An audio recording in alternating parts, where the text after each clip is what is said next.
New Year's Eve is fast approaching, and with it, our favorite annual tradition. That's right, resolutions. A fresh start, a new year, the perfect time for a reset. Or is it? This idea of reset is so appealing. A new you. Just circle that day on the calendar and go. No looking back. The problem? Life does not always go along with our plans. And this time I'm gonna succeed, honest, becomes a tired old refrain. Some of us do make it stick. New year, new day, new fitness routine, lifestyle, or diet. We push through and achieve our goals. Most of us, however, lose momentum at some point. For some, it's almost immediate. We wake up New Year's Day with a hangover or sleep deprived, and we hit that F it button. Some of us start as planned, but get derailed later on. We catch a cold, or get busy at work, or experience some other life stress, and take a break from our goals. So we pick a new restart day, first day of next week, or next month, or next year, and it goes on and on. The problem is our mindset, all or nothing thinking. I need to do all of it, or it's not worth it. I need to start on this day, or it doesn't count. If it's not perfect, I may as well quit. And then this becomes a habit. We habitualize not doing it. We get really, really good at procrastinating and quitting, and then inertia becomes the rule. I used to run outside regularly. Some days I'd spend entire mornings walking around the house with one shoe on and one in my hand, arguing with myself over that planned run. It's too rainy. It's too cold. It's too hot. I'm too tired. It's too early. It's too dark. I didn't eat enough. I ate too much. I always found some excuse. The problem was that I had scheduled a certain run and I just didn't feel like it. An hour, let's say, or a hill run, or something that involved a certain amount of effort. And when the time came to head out the door, that planned run wasn't appealing, so I stalled. I told myself, if I can't do the run exactly as planned, it's not worth it. A shorter or an easier run? Why bother? So more often than not, that all or nothing mentality impeded my progress. A shorter or easier run didn't feel worth it, so I didn't run at all on those days. From 60 minutes, let's say, down to 0. I have a math question for you. What's 0 plus 0 plus 0 plus 0 plus 0 plus 0? I'll give you a minute.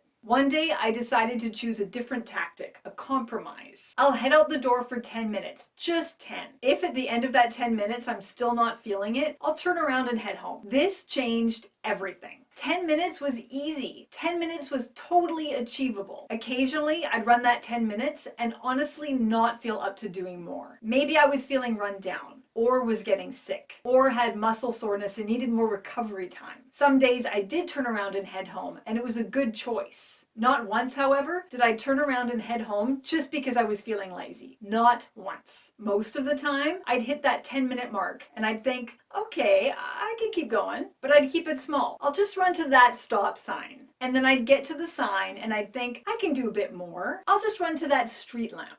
And after a bit of this, I'd get into the swing of it and usually end up doing the whole run I had planned in the first place. Shall I repeat that? I did the entire run I had planned in the first place, the one I almost scrapped. But only because I kept my expectations low. I moved out of all or nothing thinking. If I had stubbornly stuck with the full run or none, I might have ended up with none. Add another 0. So consider this as you plan out those resolutions. Set those big goals, absolutely, but also plan for setbacks and obstacles. You want to work out regularly or clean up your diet. How are you going to handle it when you wake up too tired for that workout or too hungry to avoid the drive-thru? Consider a compromise. Maybe you are too tired for that workout. So how about you just start it? Just the warm-up. And if that feels okay, add a few more minutes. And then a few more. Instead of whole workout or no workout, choose something in the middle. Or maybe you're driving home from work and you're ravenous and won't be able to make it home in time to cook that planned healthy meal. Consider a compromise. Stop at the drive-thru, but don't buy everything on the menu. Choose a healthier option, something small to hold you over until you can get home and cook that nutritious meal. Instead of perfect meal or full-on crap fest, choose something in the middle. By choosing something instead of all or nothing, you are practicing the skill of pushing through when things get tough, instead of practicing the skill of putting it off or quitting. Setbacks will happen. Obstacles will come up. You won't always feel like it. January may come and go. But by compromising with yourself, you will still be able to work towards those goals, even though the path might not look exactly as planned. Go ahead and make those resolutions. But do you really need to wait until that magical circle date on your calendar and possibly end up walking around your entire life with one shoe on and one in your hand? Or can you start right now? Can you just run to that stop sign? That one